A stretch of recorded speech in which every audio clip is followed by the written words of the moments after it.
میں نے جیسے ہی پھوپھا جی کو کال کی تو ان کے تو تیور ہی جدا تھے۔ وہ مجھ سے کہنے لگے کہ بھائی صاحب نے ان سے معقول رقم لے کر بزنس میں لگائی تھی اور اسی بنا پر وہ ایک اچھے عہدے پر فائز تھے، لیکن ابا جی کی بے وقت وفات نے انہیں یہ بات کرنے پر مجبور کر دیا کہ وہ بھی کمپنی کے حصے داروں میں شامل ہیں۔ میں نے امی سے پوچھا تو انہوں نے مکمل لا علمی کا اظہار کیا۔ میں دوڑا دوڑا ان کے گھر بھی گیا، لیکن پھوپھو اور پھوپھا کے تیور ہی نہیں مل رہے تھے۔ ساتھ ہی ان کے بیٹے نے، جو مجھ سے کافی کم عمر تھا، میرے ساتھ نہایت بدتمیزی کی۔ ان باتوں سے میرا دل ٹوٹ گیا اور میں نے چپ چاپ عدالت میں جا کر ان کا حصہ تسلیم کیا اور ساتھ ہی انہیں کہا کہ وہ اپنا حصہ لے کر کاروبار چھوڑ دیں۔ میں اس وقت اتنی زیادہ پریشانیوں میں گھر چکا تھا کہ مجھے یہ بھی علم نہیں تھا کہ کون میرا دوست ہے اور کون میرا دشمن۔ خیر، میری ایک فیکٹری نیلام ہوئی اور میں نے اپنے رشتہ داروں کو ان کا حصہ دے کر خود سے الگ کر دیا۔ اب میں کاروباری معاملات میں ایک دم سے تنہا ہو گیا تھا۔ اس کے لیے مجھے نئے لوگوں کو ایک دم سے کاروبار میں شامل کرنا پڑا۔ چاچا کرم دین نے اس موقع پر میرا بڑا ساتھ نبھایا۔ ابا جی ان پر بڑا اعتماد کرتے تھے۔ میں 5 سال کے دوران 3 بیٹیوں کا باپ بن چکا تھا۔ والدہ بھی رشتہ داروں کی اس بے اعتنائی پر شدید غم اور بیماری کا شکار ہو گئی تھی۔ میری بیوی دن رات ان کی خدمت کر کے انہیں سنبھالنے کی کوشش کر رہی تھی، لیکن 2.5 سال کے عرصے میں ہی ان کا بھی انتقال ہو گیا۔ میرے لیے ماں باپ سے جدائی ایک بڑا صدمہ تھا، لیکن کاروباری مصروفیات نے مجھے الجھا کر رکھا ہوا تھا۔ منشی کرم دین کا ایک بیٹا گاؤں سے شہر پڑھنے کے لیے آیا تھا، جس کا نام وسیم احمد تھا۔ وسیم بہت ہی لائق اور قابل بچہ تھا۔ میں نے منشی چاچا سے کہا کہ اسے ہاسٹل میں رہنے کے بجائے گھر میں ہی رہنے کا کہیں۔ وہ پڑھائی کے ساتھ ساتھ میرے بچوں کا بھی بڑا خیال رکھتا تھا اور شام کے وقت میری تینوں بیٹیوں کو بھی پڑھاتا تھا۔ ہمارے گھر میں ایک پرانی ملازمہ بھی تھی جس کا نام زہرا بی بی تھا۔ اسے وسیم احمد کا ہمارے گھر میں اس طرح سے رہنا پسند نہیں آیا اور اس نے ایک بڑی گھناؤنی سازش رچی۔ میری بیگم کی عادت تھی کہ وہ زہرا بی بی پر اور وسیم پر اندھا اعتماد کرتی تھی۔ اچانک سے میرے سسرال میں کوئی فوتگی ہو گئی اور میری بیوی اپنی چھوٹی بیٹی کو لے کر حیدرآباد روانہ ہو گئی اور بڑی دونوں بیٹیوں کو زہرا بی بی کے حوالے کر گئی۔ میں بھی اس وقت کاروباری دورے پر 3 دن کے لیے اسلام آباد گیا ہوا تھا۔ اچانک مجھے فون آیا کہ وسیم احمد نے میری بڑی بیٹی پر مجرمانہ حملہ کیا ہے۔ اس خبر نے ایک دم سے میرے قدموں کے نیچے سے زمین نکال دی۔ میری بڑی بیٹی کی عمر اس وقت 9 سال تھی اور وسیم احمد 17 سال کا تھا۔ مجھے اس بات پر یقین کرنے میں ہی بڑی دقت ہوئی کہ پچھلے 7 برس سے میں نے جس بچے کو اپنا بیٹا بنا کر اپنے گھر میں رکھا ہوا تھا، وہ میرے ہی گھر میں اتنی گھناؤنی حرکت کیسے کر سکتا ہے۔ میں بھاگم بھاگ کراچی واپس پہنچا۔ میری بیوی بھی سسرال سے واپس نکلی۔ وسیم احمد رو رو کر قسم کھا رہا تھا کہ اس نے ایسا کچھ نہیں کیا، لیکن زہرا بی بی نے کلام پاک پر ہاتھ رکھ کر کہہ دیا کہ وسیم نے ہی یہ سب کیا ہے۔ ایک طرف میری بیٹی موت اور زندگی کی کشمکش میں تھی، اس کے سر میں شدید چوٹ لگی تھی کیونکہ زہرا بی بی کا کہنا تھا کہ وہ میری چھوٹی بیٹی کو اپنے ساتھ لے کر مارکیٹ گئی تھی اور گھر میں وسیم اور میری بیٹی بسمہ اکیلے تھے۔ خان چاچا گیٹ پر موجود تھے اور گھر کے باقی ملازم چھٹی پر تھے۔ جب وہ واپس لوٹی ہے تو گھر میں داخل ہوتے ہی اس نے بسمہ کی چیخیں سنی۔ وہ جب تک اوپر والی منزل پر پہنچی، وسیم بسمہ کو اٹھا کر نیچے پھینک چکا تھا اور پھر روتے ہوئے زہرا بی بی کے پاس پہنچا کہ بسمہ کھیلتے کھیلتے بالکونی سے نیچے جا گری ہے۔ منشی چاچا بھی گاؤں سے کراچی پہنچ چکے تھے۔ وہ بھی سخت گھبرائے ہوئے تھے اور رو رہے تھے۔ انہیں بھی یہ یقین نہیں تھا کہ ان کا بیٹا کوئی ایسی حرکت کر سکتا ہے۔ میں مسلسل صدمے میں تھا۔ میں وسیم سے پوچھتا بھی تو کیا پوچھتا۔ میری بیوی بیٹی کی یہ حالت دیکھ کر غصے سے پاگل ہو گئی اور اس نے وسیم کو بری طرح سے مارا پیٹا۔ وسیم مسلسل رو رہا تھا اور کہہ رہا تھا کہ میں تو اپنے کمرے میں سو رہا تھا۔ میں نے بسمہ بی بی کے چیخنے کی آوازیں سنی تو جیسے ہی کمرے سے باہر نکلنے کی کوشش کی، میرا کمرہ باہر سے لاک تھا۔ مجھے نہیں معلوم کہ ان کے ساتھ یہ سب کچھ کس نے کیا۔ اب دوسری طرف زہرا بی بی تھی، جس نے مجھے بتایا کہ اس نے اپنی آنکھوں سے دیکھا ہے کہ وسیم نے بسمہ کو اٹھا کر نیچے پھینکا تھا۔ میں چونکہ بیٹی کا باپ تھا، اس لیے میں نے زہرا بی بی کی بات کا یقین کیا اور وسیم کو پولیس کے حوالے کرنے ہی لگا تھا کہ منشی چاچا میرے قدموں میں اپنی پگڑی لے کر بیٹھ گئے۔ اب ایک طرف برسوں کی وفاداری تھی اور دوسری طرف میری بیٹی کا مجرم تھا۔ میری بیوی شکایتی نظروں سے میری طرف دیکھ رہی تھی۔ زہرا بی بی بھی بار بار مجھے اکسائے جا رہی تھی کہ میں منشی چاچا کی بات نہ سنوں، لیکن منشی چاچا نے میرے قدموں پر ہاتھ رکھ دیے۔ میں ان کی گود میں کھیل کر جوان ہوا تھا، اس لیے میں نے وسیم احمد کو پولیس کے حوالے نہیں کیا، لیکن منشی چاچا کو اور وسیم کو فوراً گھر سے نکالا اور کام سے بھی الگ کر دیا۔ میں نے چاچا سے زمینوں کے ٹھیکے لے کر زہرا بی بی کے بھائی اور خاوند کو دے دیے۔ بس میری بیوی مجھ سے بے حد ناراض ہو گئی، لیکن میں نے اسے بھی سمجھایا کہ اگر وسیم کو پولیس کے حوالے کروں گا تو یہ بات بھی پھیل جائے گی کہ میری بیٹی پر بچپن میں ہی مجرمانہ حملہ ہو چکا ہے، تو کل کو جب وہ جوان ہوگی تو اس کی زندگی معاشرے کے لیے گالی بن کر رہ جائے گی، اور میں نہیں چاہتا کہ میری بیٹی اس حادثے سے گزرنے کے بعد مستقبل میں بار بار اس چیز کے لیے تکلیف اٹھاتی رہے۔ میری ساس صاحبہ نے اس موقع پر میرا بڑا ساتھ دیا۔ انہوں نے بھی اپنی بیٹی کو سمجھایا اور بات اس کے سمجھ میں بھی آ گئی، لیکن اب کاروباری اور زمینوں کے معاملات میں میری حیثیت اس طرح سے ہو گئی تھی کہ مجھے دونوں ہی طرف نئے لوگوں کے بیچ میں کام کرتے ہوئے یہ بھی اندازہ نہیں ہوا کہ انہوں نے کب میری جڑیں کھوکھلی کرنا شروع کی، اور ایک دن ایسا بھی آن پہنچا کہ کل تک ایک مشہور کاروباری گروپ کا مالک دیوالیہ ہو گیا۔ زہرا بی بی ہر سال کوئی نہ کوئی ایسی کہانی گھڑتی کہ لاکھوں منافع دیتے باغات کو کبھی کیڑا لگ جاتا تھا، کبھی بارش میں فصل برباد ہو جاتی اور کبھی فصل ہی اتنی اترتی کہ اس سے صرف زمینوں کی بوائی کے اخراجات پورے ہوتے۔ حالانکہ جب تک منشی چاچا زمینوں کا انتظام سنبھال رہے تھے تو ہر سال باقاعدگی سے ہی لاکھوں کا منافع میرے بینک اکاؤنٹ میں جمع ہو جاتا۔ جب میری فیکٹری نیلام ہوئی، اس وقت میں لاکھوں کا مقروض تھا۔ میں حیران اور پریشان تھا کہ راتوں رات یہ سب کیا ہوا ہے۔ اتنی ساری پریشانیوں کی وجہ سے میں شوگر اور بلڈ پریشر کا مریض بن گیا، اور پھر رہتی سہتی کسر پوری ہوئی کہ میری بیوی کو اچانک ہی کینسر ہو گیا۔ ایک کے بعد ایک مصیبتوں نے میرے گھر کا راستہ ایسے دیکھا کہ میرا گھر بکا، میری زمینیں بکی، میری بچیوں کی تعلیم ادھوری رہ گئی۔ میں نے سب بیچ باچ کر اپنی شریک حیات کی زندگی بچانے میں لگا دیا۔ شکر ہے خدا کا کہ اللہ نے اسے زندگی عطا کی۔ ایک روز یوں ہی گھر جاتے ہوئے میرا ایکسیڈنٹ ہوا اور کوئی میری بائک کو ہٹ کرتا ہوا سیدھا نکل گیا۔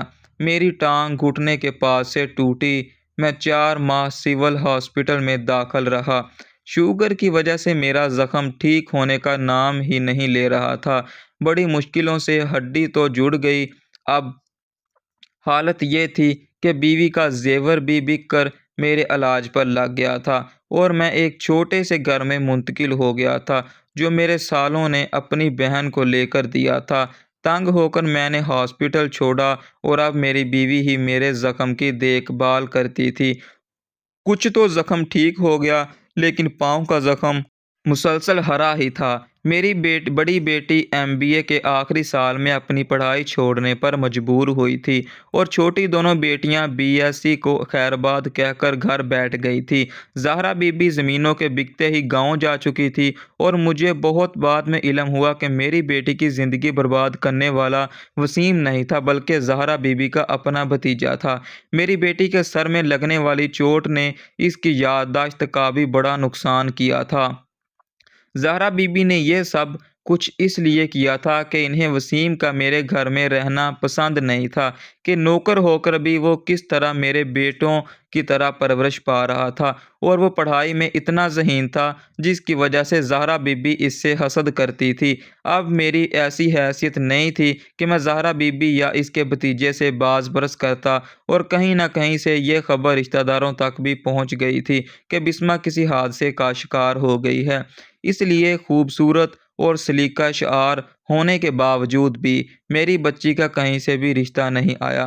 کچھ میرے حالات کا بھی عمل دخل تھا۔ بسمہ کہتی تھی کہ وہ کبھی شادی نہیں کرے گی۔ چھوٹی دونوں بیٹیوں کو اس کے دونوں ماموں نے مانگ رکھا تھا لیکن میری بیٹیاں ابھی شادی نہیں کرنا چاہتی تھی کیونکہ اگر وہ شادی کر لیتی تو گھر کے اخراجات چلانا ہی مشکل ہو جاتے۔ ایسے میں ہی میرے ایک پڑوسی نے ذکر کیا تھا کہ شہر کا نیا کمشنر بڑا ہی رحم دل ہے اور غریبوں کی بڑی مدد کرتا ہے۔ میں نے کبھی خواب میں بھی نہیں سوچا تھا کہ کمشنر وسیم احمد وسیم ہے جو منشی چاچا کا بیٹا تھا۔ 14 سال گزر چکے تھے۔ 17 سالہ وسیم احمد اب 32 سال کا ہو چکا تھا۔ اس کا رہن سہن اور شکل اور صورت سبھی کچھ بدل چکی تھی لیکن اس کی وہی گرے کلر کی خوبصورت آنکھیں اور ناک کے پاس تل مجھے آج بھی اچھی طرح سے یاد تھا۔ ایک بار میرا دل چاہا کہ میں واپس پلٹ جاؤں لیکن اس نے میری چال میں لڑکھڑاہٹ بھی دیکھ لی تھی اور میرے ہاتھ میں پکڑی ہوئی لاٹھی اور اس کی نظر اب میرے پیر کے زخم پر تھی۔ اس نے فوراً اپنے پاس کھڑے ہوئے PA سے کہا کہ ان بابا جی کو سہارا دے کر لے کر آؤ۔ کمشنر کا PA میرا ہاتھ تھام کر مجھے اوپر لے کر پہنچا تو میں نے کانپتے ہوئے ہاتھوں سے راشن کا تھیلا لے لیا۔ کمشنر بڑی محبت سے میری طرف دیکھ کر پوچھ رہا تھا، بابا جی کوئی پریشانی ہے؟ کسی قسم کی مدد کی ضرورت ہے؟ اور یہ پاؤں پر زخم کیسا ہے؟ کیا علاج کی سہولت میسر نہیں؟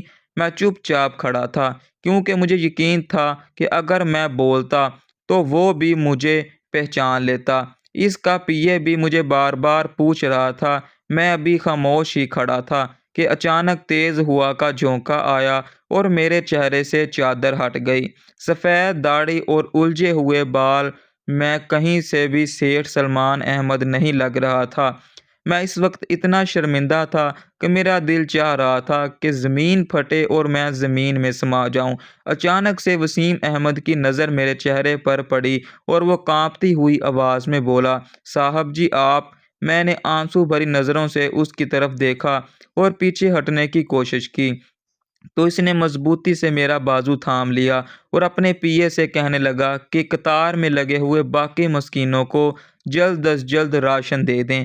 میں اور خود میرا ہاتھ پکڑ کر فوراً مجھے اپنے ساتھ لے کر پیچھے بنے ہوئے اپنے کیبن میں لے گیا۔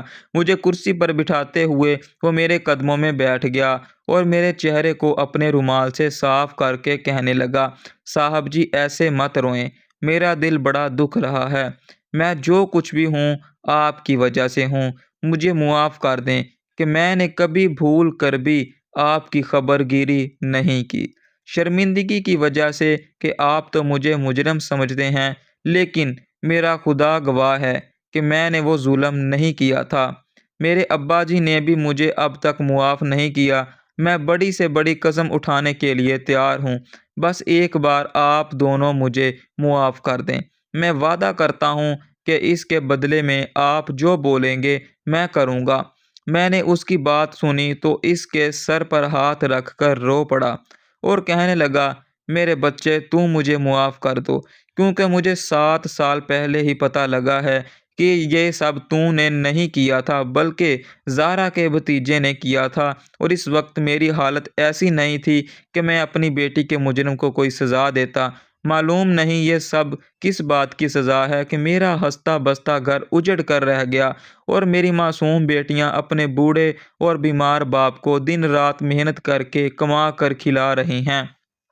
تمہاری بیوی جی لوگوں کے گھروں میں برتن مانجنے جاتی ہیں اور تمہاری بہنیں سلائی مشین کے سہارے گھر چلا رہی ہیں۔ بیٹا مجھے سرکاری ہاسپٹل میں بھی علاج کے لیے دھکے کھانے پڑتے ہیں۔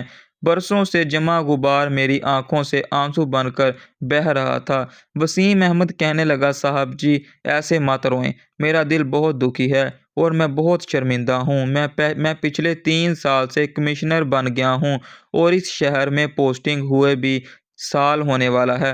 میرا بھی فرض بنتا تھا کہ آپ کو ڈھونڈتا۔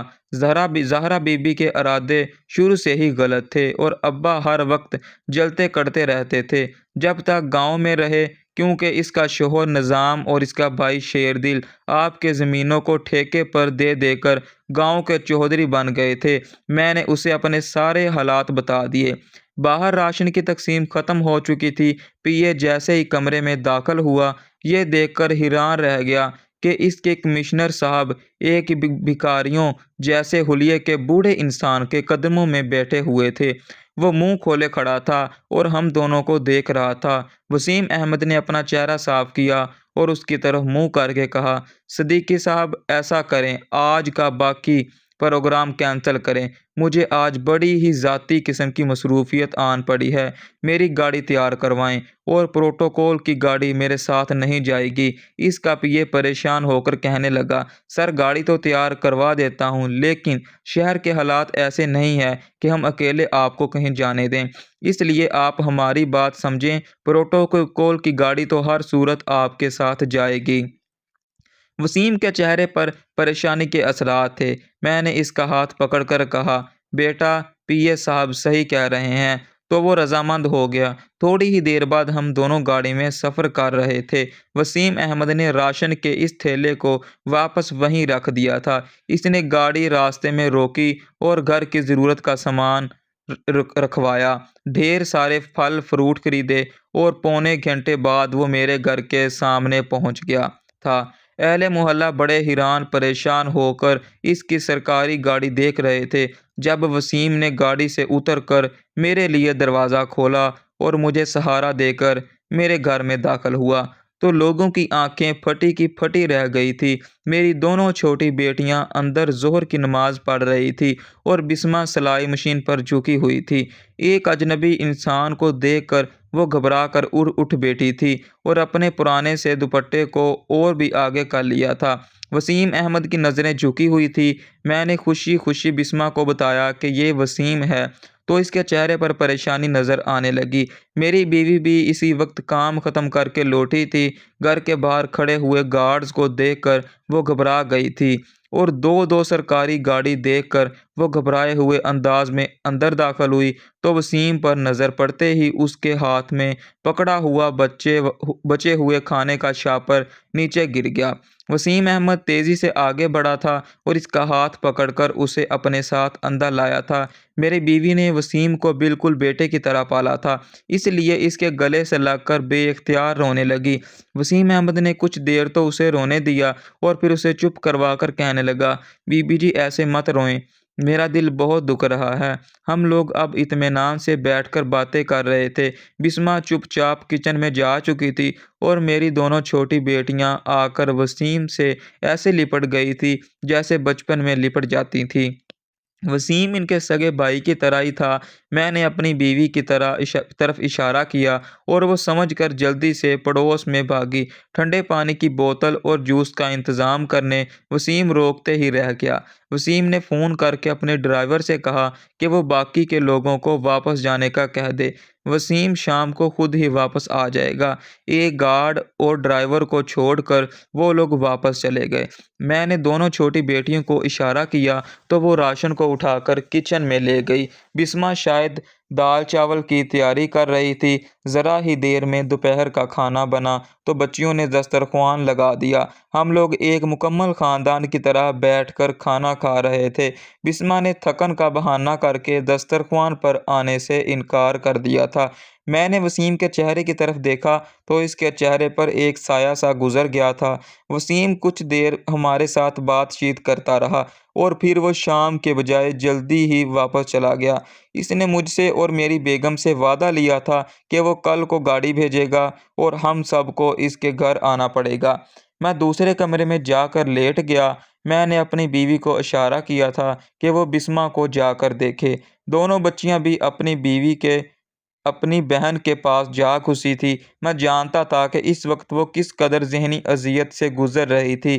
اس نے اب تک کھل کر اپنی ماں کو یا مجھے اس دن حادثے کے بارے میں کچھ بھی نہیں بتایا تھا، کیونکہ ڈاکٹروں نے منع کر دیا تھا کہ اس کی ذہنی کنڈیشن اس قابل نہیں ہے کہ ہم اس سے کچھ بھی پوچھیں۔ وہ اب خود کو بری طرح سے شرمندہ محسوس کر رہی تھی۔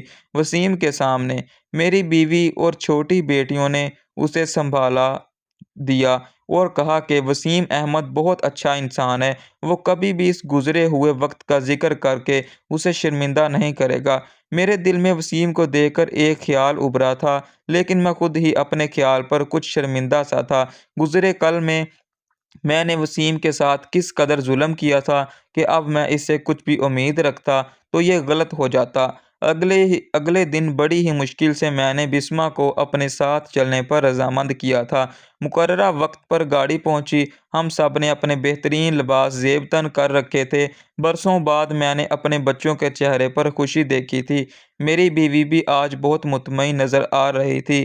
ہم لوگ جب کمشنر ہاؤس پہنچے، ہمیں بڑی عزت سے اندر لے جانے والا وسیم خود تھا۔ منشی چاچا بھی دروازے میں ہی کھڑے ملے۔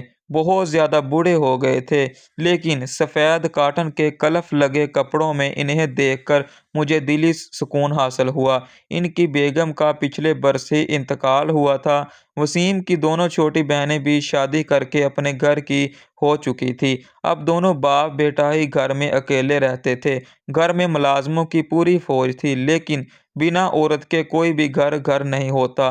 ہر تکلف کھانا کھانے کے بعد منشی چاچا نے مجھے اور میری بیگم کو کہا کہ وہ مجھ سے کچھ ضروری بات کرنا چاہتے ہیں۔ میرا دل زور سے دھڑک اٹھا۔ وسیم میری تینوں بیٹیوں کو اپنا گھر دکھانے کے لیے لے گیا تھا۔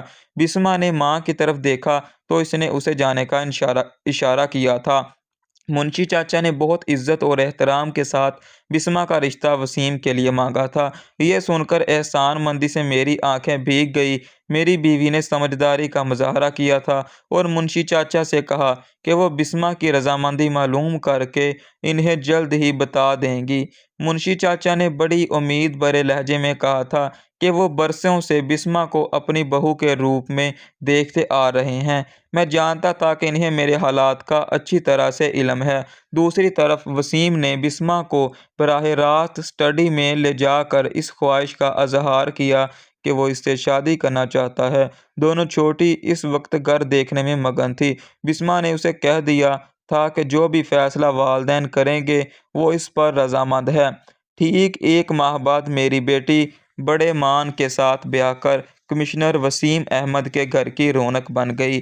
دونوں چھوٹی بیٹیوں کا دوبارہ سے ایڈمیشن ہو چکا تھا۔ میرا مکمل علاج بہت اچھے ڈاکٹر سے ہو رہا تھا۔ میری خواہش تھی کہ میں چھوٹی موٹی دکان کر لوں۔ اللہ پاک نے میری زندگی میں دوبارہ سے خوشی کا سامان کر دیا تھا۔ وسیم احمد کی کوششوں سے میری زمین کا ایک چھوٹا سا ٹکڑا، جسے زہرا بی بی کے خاوند نے دھوکے سے اپنے نام کروایا تھا، وہ بھی واپس مل گیا۔ میرے تجربے کو دیکھتے ہوئے وسیم نے دکان کے بجائے میرے لیے ایک چھوٹی سی فیکٹری اپنی ذاتی زمین بیچ کر لگا دی تھی۔ میں نے بڑا انکار کیا، لیکن وہ کہنے لگا کہ میں جو بھی ہوں یہ سب کچھ اسی بدولت ہے کہ آپ لوگوں نے بہترین اسکول میں میری پڑھائی لکھائی کا انتظام کروایا تھا اور میرے بابا کو ہمیشہ اپنے گھر کا فرد سمجھ کر ان کی ہر مشکل میں ان کا ساتھ دیا تھا۔ کہتے ہیں کہ پریشانی سب سے بڑی بیماری اور سکون سب سے بڑا علاج ہے۔ چند ماہ کے اندر ہی میں دوبارہ سے سیٹھ سلمان احمد بن چکا تھا۔ جب کاروباری لوگوں کو یہ علم ہوا کہ کمشنر وسیم احمد میرا داماد ہے تو ان لوگوں نے بھی خوشی کا اظہار کیا۔ میں ماضی کی غلطیوں سے اتنا سبق سیکھ چکا تھا کہ اب ہر فیصلہ سوچ سمجھ کر کرتا تھا۔ زیادہ نہ سہی، اب میرا کاروبار میری محنت کے باعث ترقی کر رہا تھا۔ میری بیوی دن رات جھولیاں اٹھا اٹھا کر وسیم احمد کو دعائیں دیتی تھی۔ اس نے داماد کی بجائے سگا بیٹا بن کر ہمارا ساتھ دیا۔ بسمہ کے چہرے پر پھولتے گلال کو دیکھ کر ہمیں بخوبی یہ اندازہ تھا کہ وہ اپنی ازدواجی زندگی میں کس قدر خوش اور مطمئن ہے۔ میرا سسرال بھی بے حد خوش تھا۔ دونوں چھوٹی بیٹیاں تعلیم مکمل کر کے اپنے سسرال رخصت ہو جائیں گی اور وسیم کی کوششوں سے بسمہ نے اپنا MBA مکمل کرنے کی حامی بھری تھی۔ وسیم چاہتا تھا کہ وہ میرے کاروبار میں بیٹا بن کر میرا ساتھ دے۔ چند سال بعد بسمہ میرے ساتھ میری کمپنی بھی سنبھال رہی تھی اور اپنے دونوں جڑواں بیٹوں کو بھی چھوٹی بیٹیاں بھی رخصت ہو چکی تھی۔ برسوں کی تکلیف کاٹ کر خدا نے ایک بار پھر سے مجھے اس قابل بنا دیا تھا کہ میں اب فخر سے دنیا کو بتا سکتا تھا کہ لاکھ دھوکے اور فریب کھا کر بھی اگر کوئی ایک مخلص انسان سنبھالنے والا مل جائے تو بڑی سے بڑی مشکل آسان ہو جاتی ہے۔ وسیم جیسے اعلیٰ ظرف انسان اس دنیا میں بہت نایاب ہیں۔ اللہ پاک میرے گھرانے کو کسی کی نظر نہ لگائے، آمین۔ ناظرین، کبھی بھی فیصلہ کرتے ہوئے جلد بازی نہ کریں، کیونکہ ہو سکتا ہے جسے آپ ظالم سمجھ رہے ہوں وہ مظلوم ہو اور جس پر بھروسہ کر رہے ہوں وہ آپ کو دھوکہ دے رہا ہو۔ زہرا بی بی کب کی دنیا سے رخصت ہو چکی۔ جس زمین جائیداد کے لیے اس نے ہم سب کو دھوکہ دیا تھا، اس پر لڑ لڑ کے اس کے بیٹوں نے اسے آخر میں بے سہارا چھوڑ دیا تھا۔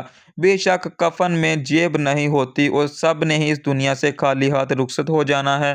ناظرین، آپ کو آج کی یہ کہانی کیسی لگی؟ کمنٹ باکس میں اپنی رائے کا اظہار کریں اور مزید اس طرح کی سبق آموز کہانیاں سننے کے لیے ہماری ویڈیو کو لائک کریں، شیئر کریں